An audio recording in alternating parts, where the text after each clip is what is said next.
Hello, everyone, and welcome. We are so excited for today's event with Scott Becker on the topic of his new book, Building Great Businesses. Welcome, Scott. How are you today? Becky, just a pleasure to be with you. Thank you so much for having me, and so excited to visit with you and your audience. Thank you so much.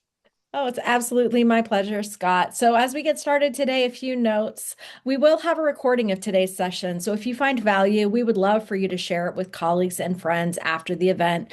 And we will be sending a follow-up with a link to the recording for you.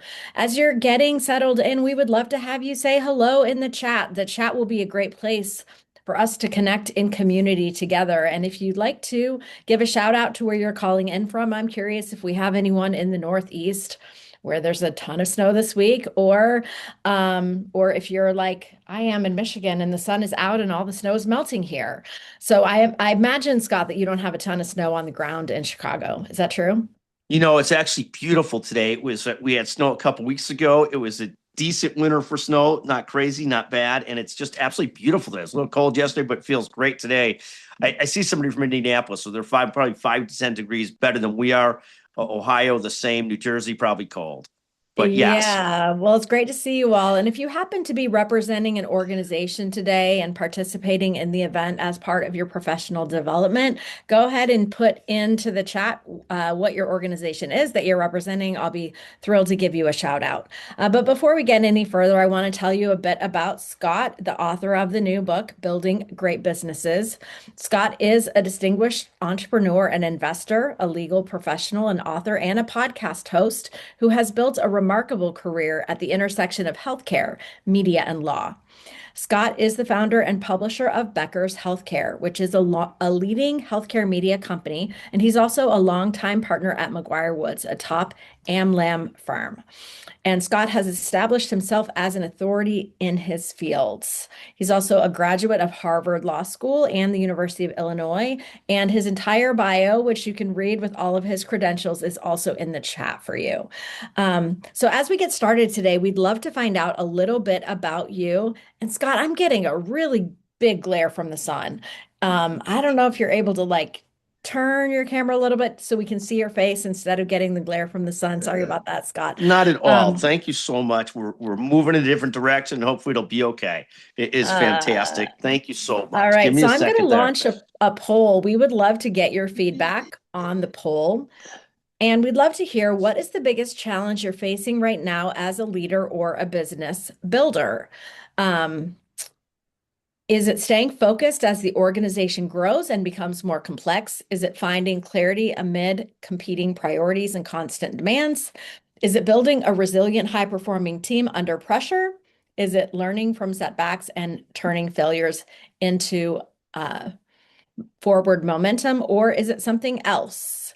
And you can put that other into the chat if you would like. So thank you for taking the time to answer the poll. I look forward to seeing your feedback. We've got some answers coming in, so I'll share those in just a moment.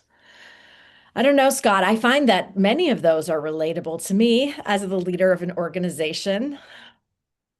Yeah, 100%. And Becky, let me ask you: are you any better off on The glare glare than is you were? gone. You look Okay, great. fantastic. Well, not great, but I look fine. But thank you so much. Thank You, you.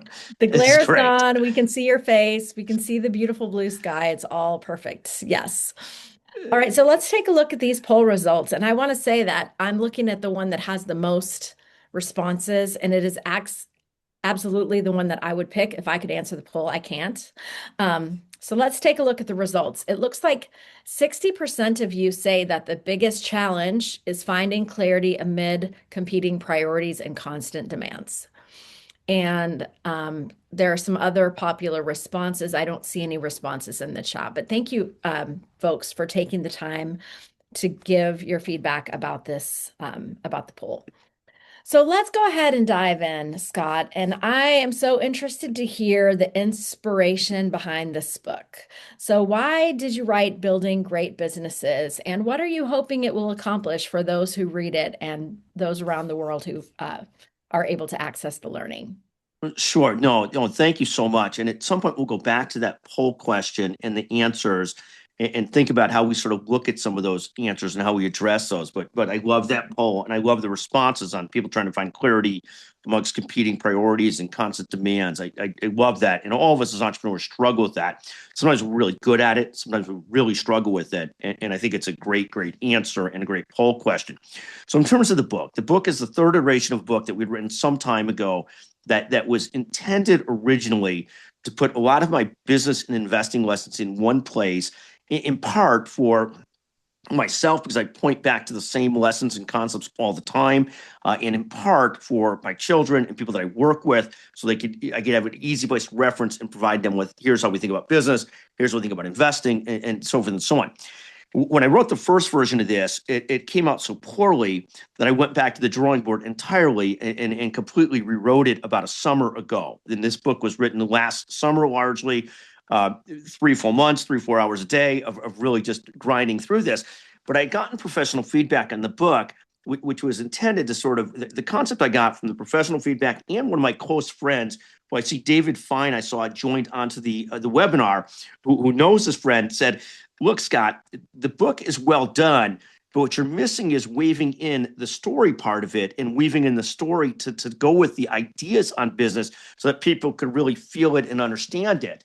And so we went back, rewrote the book, did it solely around building businesses, not around investing, took out a lot of the different pieces around building careers. And it's more focused on building businesses, but also helpful for people that are building careers too, because a lot of the lessons are the same, whether you're trying to be great in building a business or great in building a career. The concept that we hope people come away with this is that they'll be entertained some, that they'll learn something. I'm a big believer that we're all evolving learners. And so when we talk about learning, it's not so much that I'll teach you something, it's that you'll come away a little bit more motivated, a little bit more inspired, a little bit ready to go, next week or whatever you do, or your next venture or your career, or just daily effort at building a great life. But it's really more around that than anything else. So teach, entertain, motivate. I'm a big fan. It's like you go to the therapist. Therapist doesn't answer your questions. They help motivate you to think through how you're doing things. And we hope similar with this, that you'll come away having some more motivation, a little bit more excited, and be able to think about your own issues and your own businesses just one bit more clearly. And hopefully you'll enjoy it. It's an easy read, and hopefully you'll enjoy it. And that's really the gist of it. Thanks for sharing that, Scott. I think what stands out to me from what you said is that you had these lessons that you wanted to distill and share with others. And the feedback you got from a friend is that your story was missing. So you had to go back and fold your story into it. So I'm curious to hear that a bit about that now, because you've built successful businesses across media, healthcare, law, investing. And I'm curious what you discovered early on, Scott, that helped you to pull these principles of building great businesses together, especially across industries. Like, what happened for you? What were those key moments? Sure. So I'm an incrementalist. I'm not one of these people that sees things, a mile ahead and could figure it out. I'm an incrementalist and learn as I go. So I really built 2 businesses, and then I've been involved in the boards and as an investor of many other businesses, probably a couple dozen other businesses. Some of the businesses that I've been involved in have done great. Some have done poorly. But what I learned early on is that for me, everything's about niches, teams, and customer centricity. So we think about 3 being niche centric, team centric, and customer centric. And so when I first started to build, the first business I really built was a really successful healthcare legal practice at the intersection of healthcare and business, representing health systems, investors in healthcare, all kinds of people. But the real concept was, we were in a niche, specifically in healthcare, and I built a great team of lawyers to take care of those people. And I understood taking care of clients and customers really well. So at the end of the day, when we think about all this complexity in business, it often comes back to, are you taking care of your team really well? Are you taking care of your customers really well? And is there a niche? Is there a product market fit? Is there somebody that needs something? The second business I built, and that was the much bigger business, ended up being a really successful media company in healthcare called Becker's Healthcare. And the same concept is, it ended up, we've got lots of employees. We've got big conferences. Our next big conference coming up is in April of 7,000 people there. We'll have Mark Cuban speaking, President Bush speaking. I've had a chance to interview lots of celebrities and politicians over the years, and all very interesting. But the real thing that came out of it again was being niche centric, being really focused on specific niches, healthcare generally, then specific niches in healthcare, building great teams because you can't do anything without great teams. This concept of the solopreneur is just at the end of the day, to me, is a false concept. I don't know anybody that's really built anything great without teams and colleagues. And that's the same thing as in the law business. We have to take great care of our customers. We have to be a magnet for the audience that they want to be there. We've got to be so great with our customers that they get value in being there. And we've got to constantly take care of them. And you have to, like, when we go back to something we talked about earlier, finding clarity amongst competing priorities, constant demands, the poll question. I love that question because so much of the people that I know that are the best in business, they really know their own business really well. There's all these macro things going on, but the best business people really know who are their best customers, where do their profits and revenues come from, who are their best people. And we try and simplify a lot around those things. Are you taking care of your best people and giving them great opportunities to grow and thrive with you? Are you taking great care of your customers? And do you actually have product market fit or a niche where you're actually doing something useful? Is there something useful that you're doing that people are willing to pay for? I mean, you're a magnificent example of this. You work with authors in helping them build their network, build their books, and so forth. You've got a very specific niche. Your team treats its customers incredibly well, and you're doing a really good job of it. But those are examples of things we look at, and then it's sort of knowing your business, knowing what you do well, and trying to constantly find that clarity. But there were a lot of great lessons I learned early on. I come back always to niches, teams, and customers, but there were more lessons too. One of the great lessons I learned early was I had sat down with a mentor, and that mentor was building a law practice and building a business. And he was able to say to me, he was at a competing law firm, was able to say to me, look, if you want to build anything serious, you better build great teams. And that was a really helpful conversation because he'd been crazy successful at what he did. And you thought of him as a star, but you realized he was very clear. No, no, no. It's building a team. And that became fundamental to everything that we do. The other thing that I had a really good lesson on early in my career, and I started practicing law 30 plus years ago. And when I started to practice law, I was at a big firm. And when something wasn't done right, people would yell at each other. That's how big law was done back in the day. It was a high stress, high pressure environment.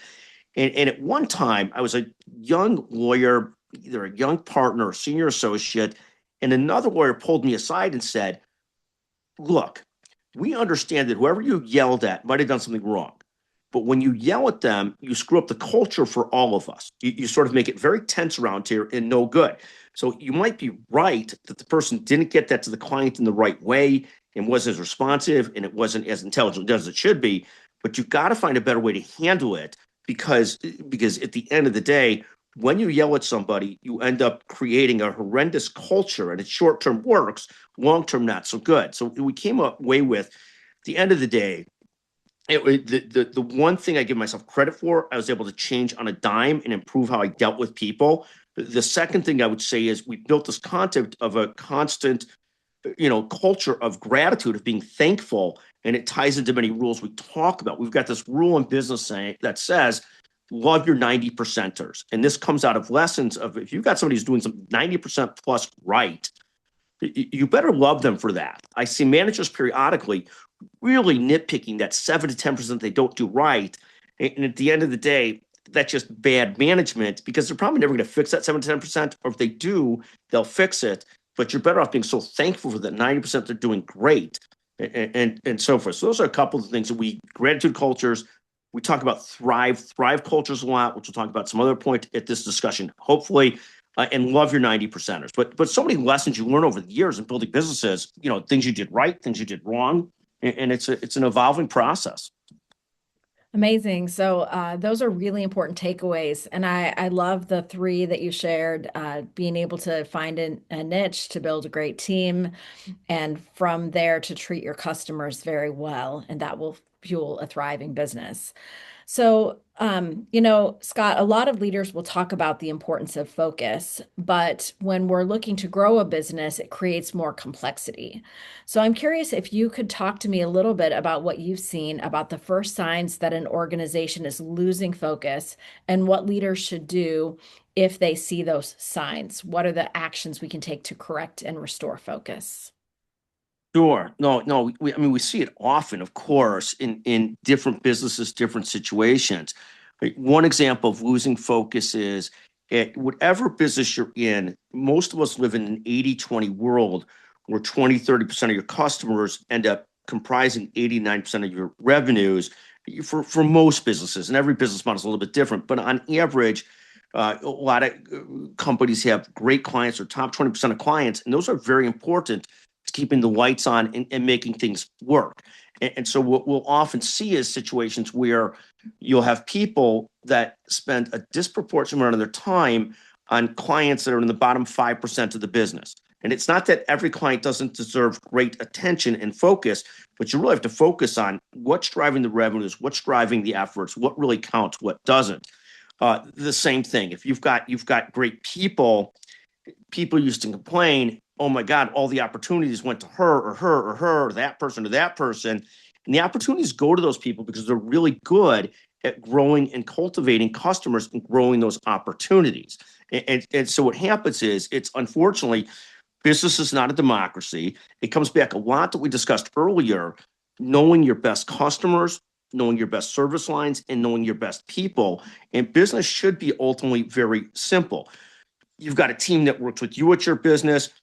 We're fortunate to be working with one of your people who's fantastic, and it's constantly trying to make sure you're building great teams and great people and putting those together. I mean, we always thought of the practice of law as a relatively simple business. Great clients on this side, great people on this side, and connecting the two. And it's the same thing in almost any business. It's trying to figure out great customers and great execution for those customers and whatever you're trying to do for them. And constantly coming back to, and a lot of it comes back to this concept we talked about earlier, which is really knowing your own business, and knowing your own people, knowing your customers, knowing your niche, and more. And we see it's very easy to get distracted. We have the CEO that works with me at Becker's Healthcare, has been with me for 20 plus years, is a magnificent leader. She won the EY Transformational Leader of the Year award several years back. She's really a magnificent leader. And her and I are very much on the same page. Everybody loves this idea of, well, everybody has an idea. Everybody should be sharing their ideas. And we don't disagree with that. But there are periods of time in the year where we want no new ideas. It's right now we're focusing on executing on our annual conference, which is our Super Bowl for the year in business. And we can't have everybody coming to us with a billion different ideas. We need to execute on what we're doing. The end of the year is renewal time for the business. We can't have everybody looking at a billion different things. We need them focusing on what counts during that period of the year. In every business, sure, there's execution seasons, and you've got to be really focused on executing for your customers. One of the worst things you can do in business is get your sales ahead of your production, your sales ahead of your execution. There's nothing worse than signing up a great client and not being able to take care of them well. But just a couple of thoughts, and constantly coming back to sort of what you're most focused on, what works, not getting distracted, and staying as focused as possible on the why of what you're doing, who you're trying to take care of, and why you're doing so. Yeah, I love that idea of there being different rhythms to the year where the team knows what they're supposed to stay focused on during that season. That's a really powerful concept.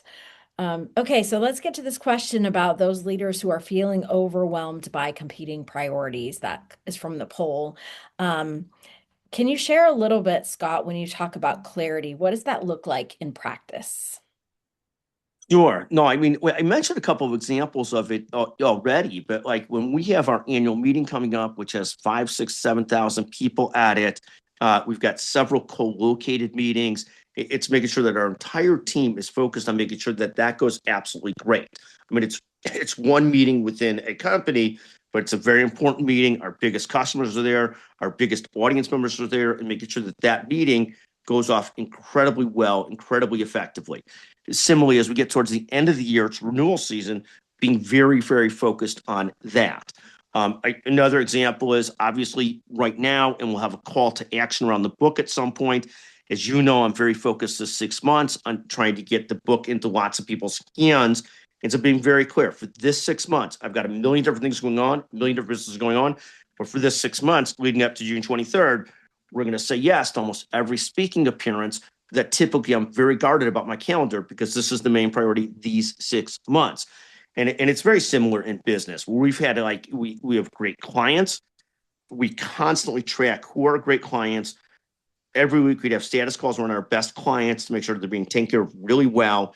We're constantly huddling and meeting with our top people to make sure they're getting what they need and they're focused on taking care of the best clients, whatever it is in business, but constantly coming back to what are your priorities? When I talk to people, small business, large business, and they can define clearly, this is our ideal customer, then that at least they start with a litmus test of here's who we're trying to sell into, here's what we're trying to do.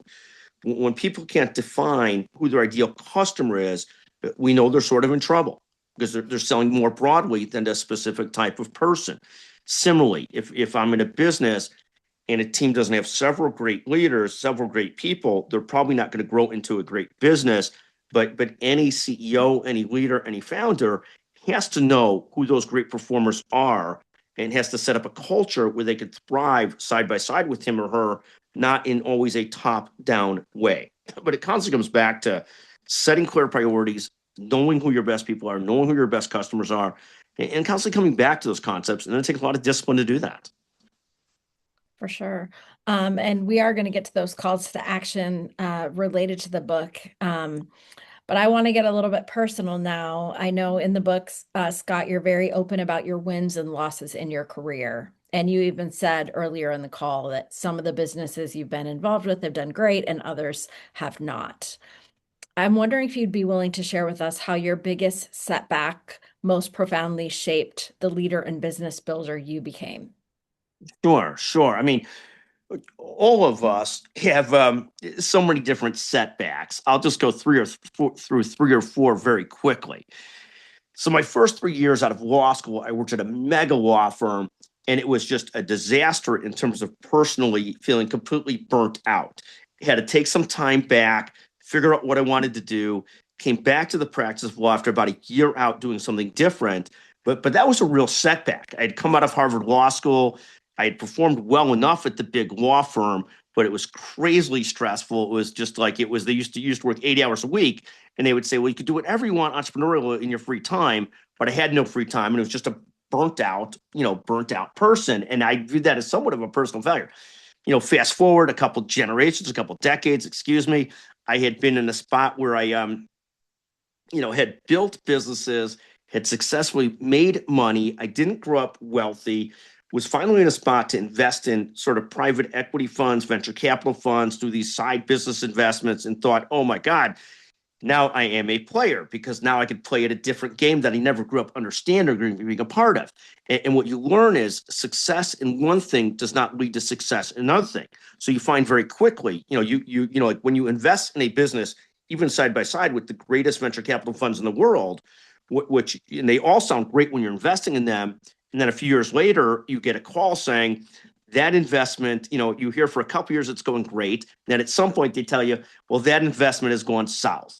So you put in this amount of money, you're going to get zero from it. And those kinds of things that sort of burn out early on in the career. The person who told me you got to stop yelling at people, the concept that like you have to, you feel like the dog who caught the car. You're finally able to invest in the stuff you were able to invest in, and you find it's not so great. The grass isn't always so much greener, and they educate you early on. I grew up, in professionally started to have any money at all in the late 90s, was an investor in a bunch of tech companies like everybody else. Of course, the tech bubble entirely crashed. So very quickly you feel like, you're really making it, you're living the American dream, you've got a great career, you're putting money away, and the money you put away, falls precipitously. And those are great lessons to learn. And they end up leading to a lot of my thinking about, it may be not easy to get rich, but you get rich, it's very hard to stay rich. it just as an aside, if you get wealthy, it's very hard to stay wealthy. Not that that's good or bad, but if you get successful in something, what we see in business founders, serial entrepreneurs may be the most overused term in the world. Most entrepreneurs aren't serial entrepreneurs. I mean, at the end of the day, we've essentially built two businesses at best, invested in a lot of other businesses, and been part of a lot of businesses. Most people think they've been great in something, they're going to be great in the next thing. And in my experience, even though you might have better knowledge when you're doing the next thing, it takes that same compulsion, that same obsession, that same just everything in it to become great at that next thing. And most people don't have the energy to do it time and time and time again, or don't realize, even though they've got the knowledge, they still have to start over and being great in the next thing that they're doing. It's not, there's no sort of like, you know, X is a great basketball player. It doesn't mean he's going to be great in his next career. The same thing with an entrepreneur. You might have been great and hit it really right in a couple categories. You're not going to hit right in the next category without really putting in the work again. And I think it's a constant lesson and a constant learning experience for a lot of us. Yeah, that makes so much sense that if you want to switch from one business to another, there's no guarantee that the success that you've had in one will carry over to the next. So let's talk about teams. We have, you've mentioned the importance and the centrality of teams for building a successful business, and they've been central to all the businesses that you've built, the two businesses. So can you talk about what distinguishes or a resilient, high-performing team from a team that might struggle when the pressure is on? Sure. So we look at this. I'll give a couple examples, and then I'll try and focus specifically on the question. But we've served on two different boards of directors that were in a similar industry. One company had built a team of several A-plus leaders, lots of A-plus leaders. The other company had a founder and a CEO who was, you'd think, the most talented person in the world, what you think of as a supernova. And what happens is the company that built a team with lots of great leaders ended up thriving for decades and decades. The company that had a supernova leader did really well for a period of time, but had not built a sustainable, serious team, and so wasn't able to sustain itself past a certain point, past a certain growth point, sort of got there and sort of tapped out for all practical purposes. So one is you need some depth. I remember one of the great lessons I learned in business was when I was a young lawyer. I had one person full-time working for me.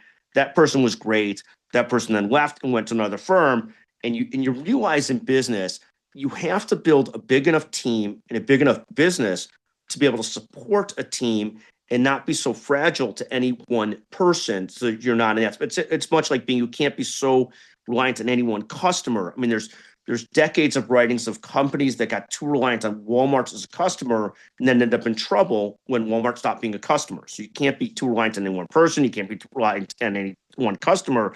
At the same time, the critical word in thought is and, not or. So you want to have great people and add additional great people. You want to have great customers. You don't want to become less customer reliant on that customer, getting rid of that customer.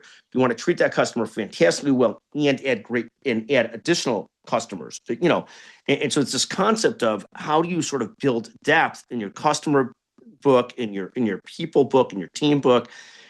And then you also end up in a situation where in any business you're in, you end up, the common phrase today is ride or die people.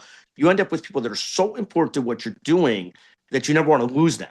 That you want to build depth around them, but you realize if we lost that person, it would be a disaster. And you're going to have some of those people, and you have to love and embrace those people and constantly think in terms of and, not or. Keep those people and grow more great people. And it's a constant challenge. I remember being on a board where somebody said at some point, we've got to be less reliant on that person. And all I could think of is you could do that when I retire. I want that person here forever, and we need to add more people around them. But think of it as and, not or. That and and you never want that person who's so important to feel like you're somehow or another don't appreciate their importance. You want to appreciate them greatly and grow a team around them. And unfortunately, it means in a lot of situations, you have to be a growing business to provide enough opportunities for great people. And so it's like there's a reason why the Googles, the Alphabets of the world are so successful, they can afford lots of great people and keep on growing. But you don't have to be that. But you have to have a good enough, strong enough business to be able to support great people, because you can't take care of great customers, you can't do anything great without great people. Well, that makes so much sense, looking at that superstar and making sure that there are others who can do the same things the superstar can do, but still cultivating the contribution of that person. That makes so much sense. 100%. Yeah, that's something that I have faced a number of times. Like when there's one person in the organization who knows how to do something, you're putting the whole organization at risk if there's an emergency with that person. 100%, 100%. And it was hard as an employee. When I was early on an employee, as soon as I got really good at something, the person in charge was like, "We need to teach another person that." And so it's complicated. And the way that it was done didn't leave me feeling very good. It's true. You can't be so reliant on one person, but you also have to be so deeply appreciative of your people that they don't feel like you're trying to move them out. So we want you thriving for the long run. And we want you thriving as well or more than I thrive. We want to put working for all of us. Yes. Yeah, that's such a good point. We want to make sure that those people don't feel pushed out. Um, so one more question for you, Scott, and we're going to open up in a little bit for others on the call who might have some questions for you related to building great businesses. So what's one mindset shift you hope readers take away from the book, from building great businesses, that could immediately change the way they lead? Yes. Yeah. No, I don't know that I have a perfect answer to this, but we hope that you come away a little bit inspired, a little bit motivated. What happens is engaged people, turned on people are so effective at seeing the markets, seeing the opportunities, seeing things. And if I had one thing to take away from this, we hope that you'll get some tips and some thoughts that fit into how you view the world and how that resonate with you from a business perspective. But more importantly, that we provide some inspiration and a little excitement for you to go out and keep on growing what you're doing. I mean, I would say that if there's a top thing that we're looking for, it's that you come away from this just a little bit more inspired. And then it's constantly, as we went back to earlier, business is complex, great leaders, great executors can constantly simplify what they're really trying to do and who they're trying to do it for. And so I look at those kinds of things, knowing your business, clarifying what you're trying to achieve, and then coming away a little bit more inspired, a little bit more positive about what you're doing, a little more hopeful. That's a great takeaway that folks could have from the book. And I know I already pre-ordered my copy, so I can't wait for it to land. We do have the book cover behind me for those of you who haven't seen it. So I wanted to take a moment, and Scott has an amazing offer for all of you who are with us live today. He's inviting you to pre-order Building Great Businesses on Amazon. And if you pre-order that hardcover book today and you text a receipt to Scott, that's Scott's cell phone right there on the screen, 773-766-5322. Scott will hook you up with a $25 Amazon gift card as a thank you for your pre-order of the book. So we would love to see you take action on that, even while we're still on this call, to go ahead and pre-order the book. And the reason that we want so much to get these pre-orders in is that the early momentum for a book makes a significant impact on the book's ability to continue to be a resource in the world. And Scott has filled this book with so many amazing lessons and so much great wisdom and guidance that we'd like this book to get out to as many people as possible. And this early period of pre-orders is critical to that. So we invite you to pre-order your copy of Building Great Businesses on Amazon today and text your receipt for the hardcover purchase over to Scott on his cell phone, and he'll get you that gift card. Do you have something to say about that, Scott? Yeah, no, absolutely. Text me at 773-766-5322. If you're scared you won't get reimbursed, I understand it. Send me the text first. We'll send you the $25 gift card. And do me the favor of pre-ordering the book. We want to make sure people get the book and get a chance to read it. It'll come out in June.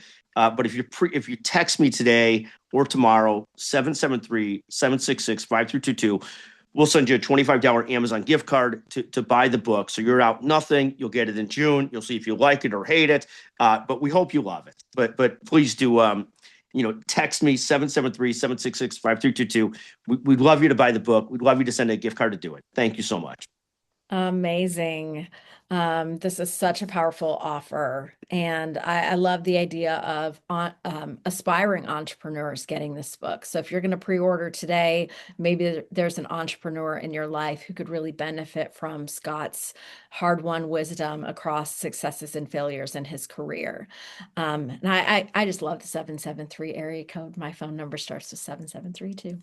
Oh, there you Um, go. There you go. yeah. All It's somebody right. with some Chicago roots, and if you send me, if you want to buy two, I'll send you 50. So just, but let's get a couple books out to people, please. Thank you. That is amazing. All right, so we do have a chance for those who have called in today to ask some questions of you, Scott, and I'm going to look for those questions in the chat. So if you do have a question for Scott, go ahead and type that in, and I'll voice it for him. Um, I just have 1,000 questions. So, Scott, you mentioned that you didn't grow up with much money. And I'm curious, what gave you the self-confidence and self-belief to start your entrepreneurial journey? Yeah, I think I'm always an incrementalist. So what happens is when I started to build a serious practice at the law firm, I didn't know that that's what I wanted to do at first. But I first practiced my first 3 years. We talked about this. The first 3 years, when I was at this mega law firm that was a hard-nosed, great law firm, if you didn't have your own clients and customers, you were treated like a dog. And I didn't want to treat anybody like a dog, but I didn't want to be vulnerable. I didn't want to be sort of dependent upon others for my career and my ability to support my family and take care of myself.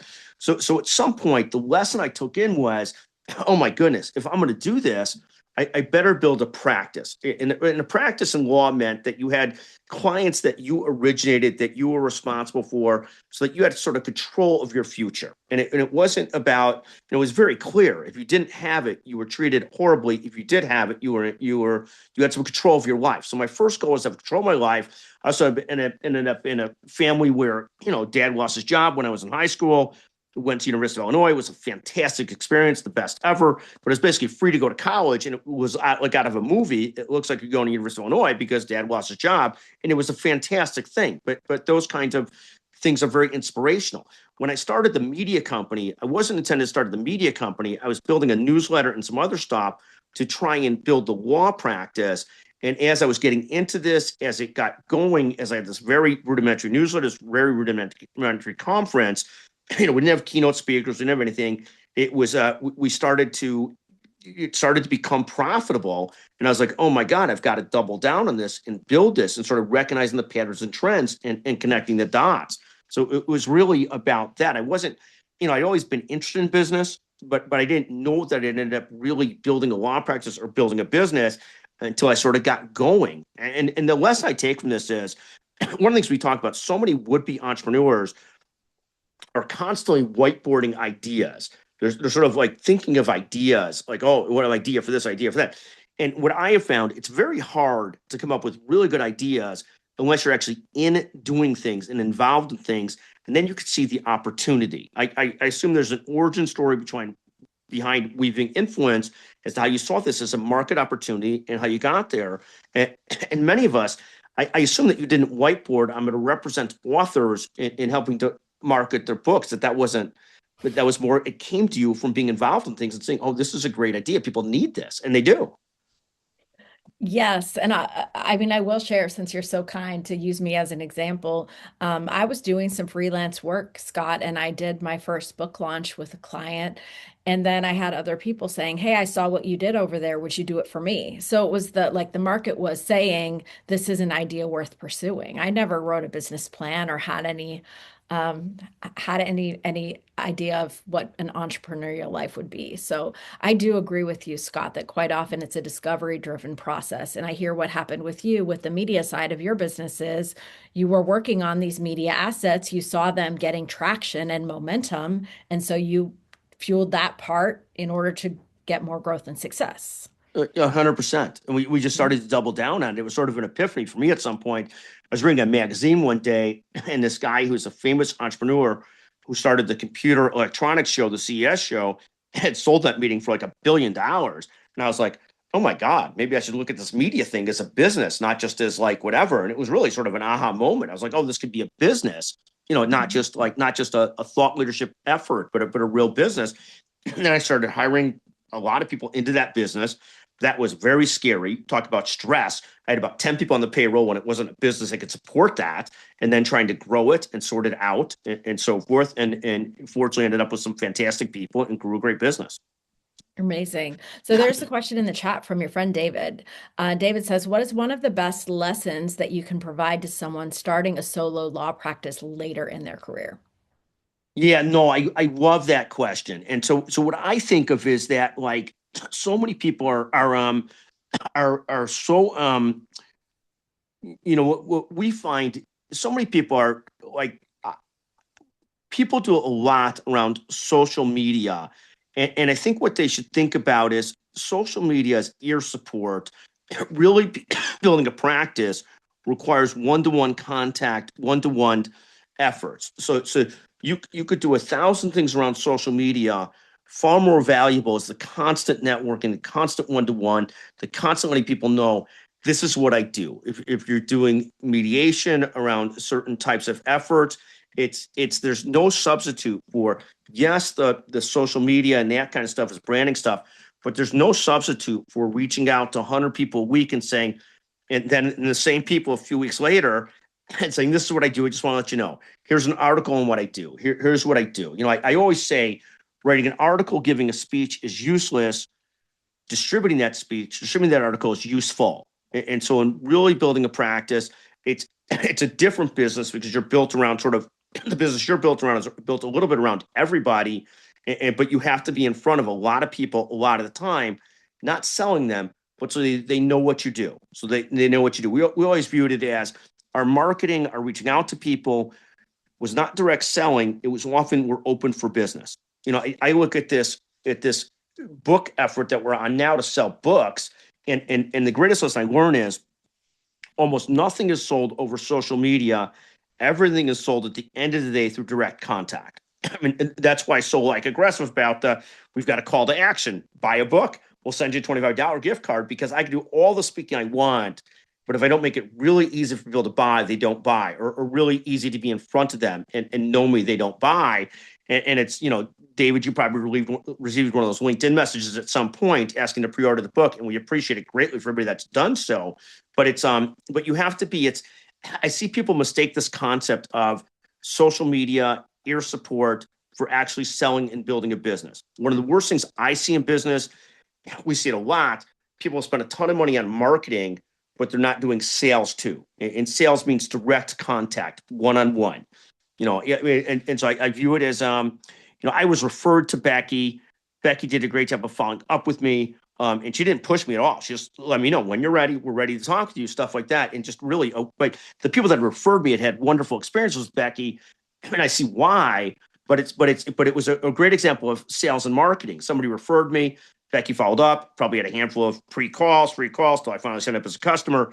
But I think so much of life and business is people mistake all this internet stuff for selling and growing a business, and real growing a business is still one-on-one combat. Yeah, that is such a powerful reminder, Scott. And I always like phrase it as you have to be memorable to people. So that personal contact is what helps you become memorable. Um, so let's talk a little bit about this idea of finding the right niche. You found the niche of healthcare when you started your law firm.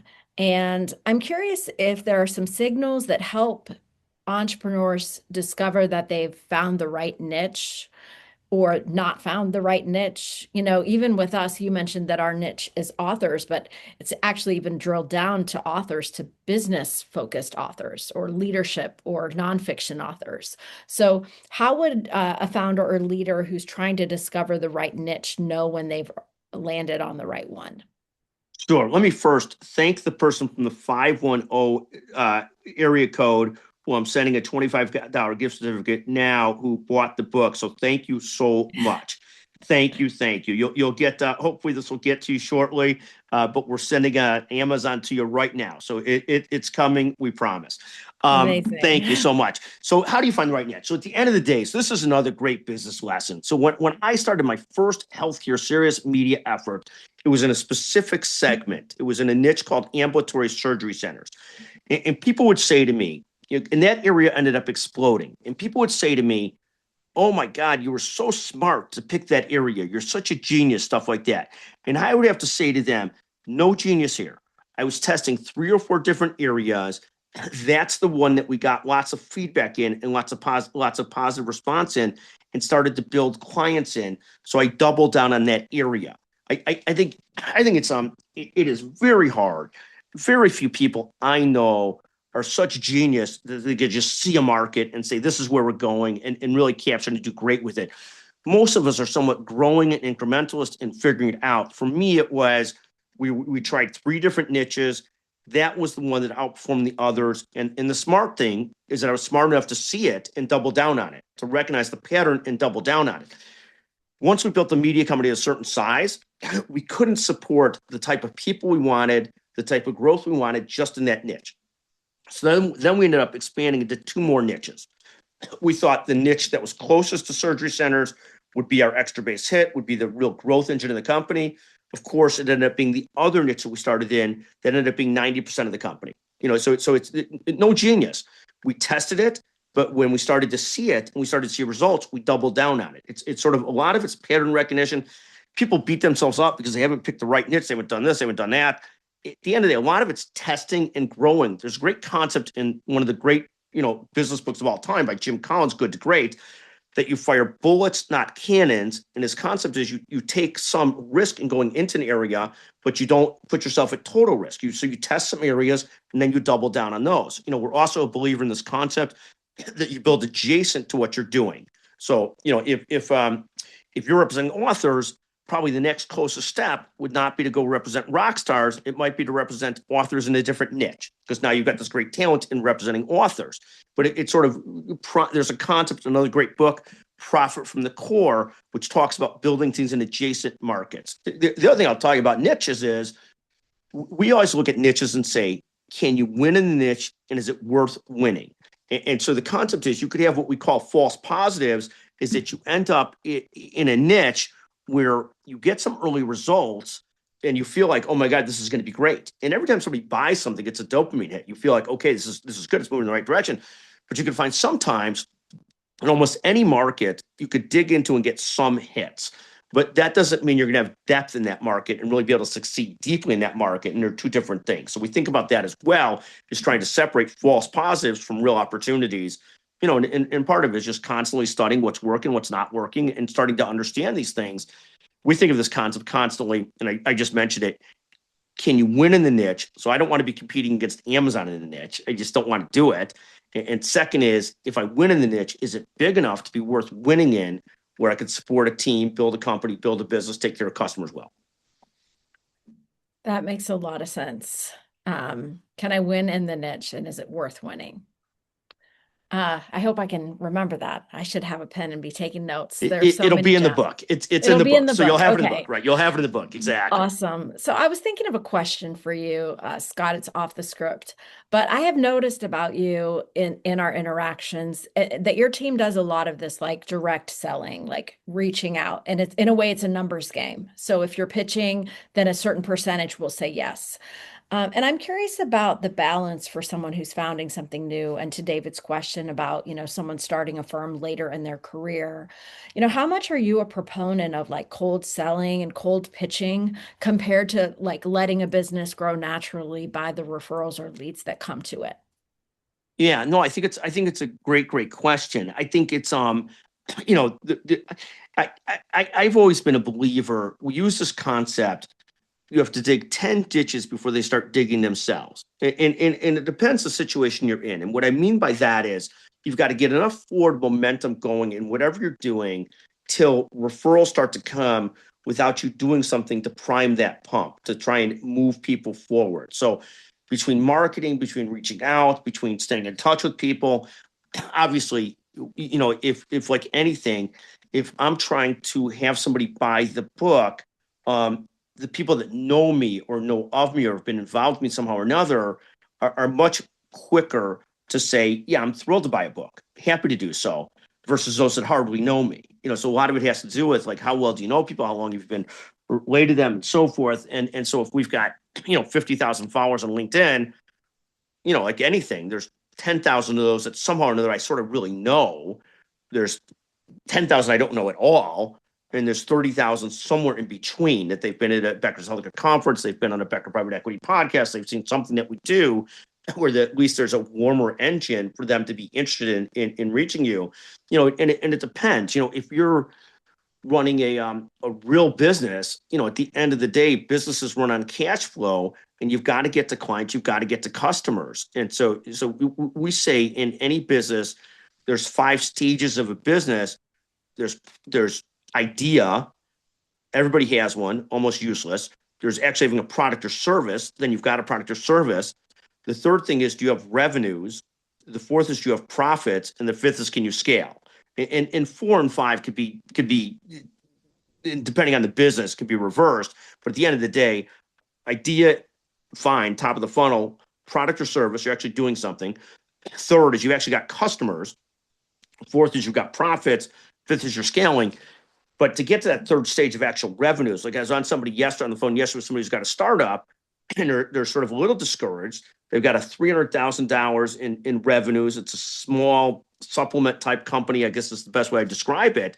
But what I have to explain to them is, your 300,000, that's a huge differentiator versus 97% of the business in America that you've got to there. Now it's trying to figure out, how do you pull levers to grow that further, assuming the market wants what you have. And so it's constantly, I think, it's like you can it's easier to wait for referrals if you got a separate income source coming in, if you don't need the money. If you need the money and you're trying to build a business and you got to support your people, somehow or another, there's got to be a lot of direct reaching out, a lot of work at it. I was building a healthcare practice. It was different. I could do a lot of marketing. I did have to be, every Tuesday was the morning where I would call people, contacts, referral sources, just say hello. I wasn't selling to them, but I was letting them know every Tuesday, hey, just want to let you know, we just did this piece. We got this conference coming up. We got this coming up. We'd love you to come, whatever it is, to stay in front of that. And then depending what business you're in, you start to really tier your customers by what's uh, you know, what's an A client, what's a B client, what's a C client, meaning what are the clients that can actually pay the bills and help the business move forward and support the team you're trying to build. It's like in any business, if you're in a consulting business and somebody wants to spend $3 a month with you, they might have a need, but you can't pay the type of talent you have with that kind of price tag. It just doesn't work. And so it's constantly trying to do the right balance of, but I do think there's a lot of outward action that has to happen before it starts to come in without outward action. And it can be different. You could end up in a new business where it's like there's so few people that are servicing that business that you're getting referrals. Usually that doesn't that doesn't happen for that long. And even most businesses that start with, um, you know, so the book is not really around specific industries. It's much more, it tells the story of building businesses and then tries to bring in a lot of different thoughts that apply to most businesses. So I've served as an investor and advisor to a lot of software as a service companies. It's similar to this discussion here. So many software companies end up early on spending so much time on product and not commercializing that they end up being, there's got to be a fit. There's got to be ultimately a product and something that somebody wants. So the book's not industry specific. It talks about me building a career as a lawyer and then building a healthcare media business and then some other companies we've invested in, some wins and some losses. But a lot of the lessons should apply small or mid-sized or even large businesses too. So, but that's the concept. But thank you for that question, Anas. And Yes, and and, and, and I Anas, noticed you answering that one. yeah, if you buy the book, if you send me the text on us, we'll send you the gift card, buy the book, and you'll see if you like it or not. But we thank you so much for the question. It's a great question. So I want to put back up on the screen for everyone before we wrap up this hour together. Scott's cell phone number, 773-766-5322. And we would invite you to pre-order Building Great Businesses today. Pre-order on Amazon. Text that hardcover receipt over to Scott to get the $25 Amazon gift card as a thank you for your pre-order. So, Scott, I want to kick it back to you as we wrap up the hour together. What are some parting thoughts that you'd like those who have been with us today to hear from you as we wrap up this conversation? Yeah, no, 100%. We want people essentially to come away. It's in everything you do, it's going to be hard to get started for most people. Most people are starting with small and mid-sized clients. You have to get started and go after something. We're not a fan of this concept of people talk about, well, burn the boats, get rid of your day job, go all in. We're not generally a fan of that. I mean, it depends what you're doing, what you're trying to do. We generally don't live that way. We're sort of a risk hedger, risk adjust type person. But I think you have to be deep enough into something to figure out if it's really an opportunity for you or not. You have to get started. And you got to be willing to put something into it. And it's not just money. It's often enough effort, enough forward action with people. Like you could ask a million people, friends, if they like your business idea. You could talk to 15 of them. That is useless compared to one person who wants to buy what you're selling. Because a lot of your friends will say it's a great idea, it's a bad idea. I had people when I started healthcare media companies, oh, it's the stupidest idea ever. Other people say it's great. It doesn't really matter. What really happens is, well, customers want to pay for what we're doing? Are they willing to do so? So that's how we really view it. Is you have to test things, you have to get into them, you have to be deeply enough into them and committed to them to see if there's a win. And then you figure out if there's a real opportunity for you to build a business, like support yourself, support your family, whatever your goals are for it. It could be a side business, or whatever it is. But I think you have to put enough effort into it for it to start to really pay dividends. Thank you so much for that wisdom, Scott, for your energy, for your inspiration today. Building great businesses will be out shipping from all the retailers on June 23rd. And in the meantime, share this offer for the free book with your friends, family, colleagues. We want to get as many copies of this book into the world as we can. So thank you so much, Scott. And thank you for all of you who have joined with us today. And we're gonna beg the audience. I need at least two more people to text me to buy the book. Please do so. We'll send you a gift card to buy the book. We greatly appreciate it. We've got a couple. We've used a couple more. Thank you so much. What a great pleasure to be with you, Becky. What a great team you have. Thank you It was so much. amazing to be with you. Take good care.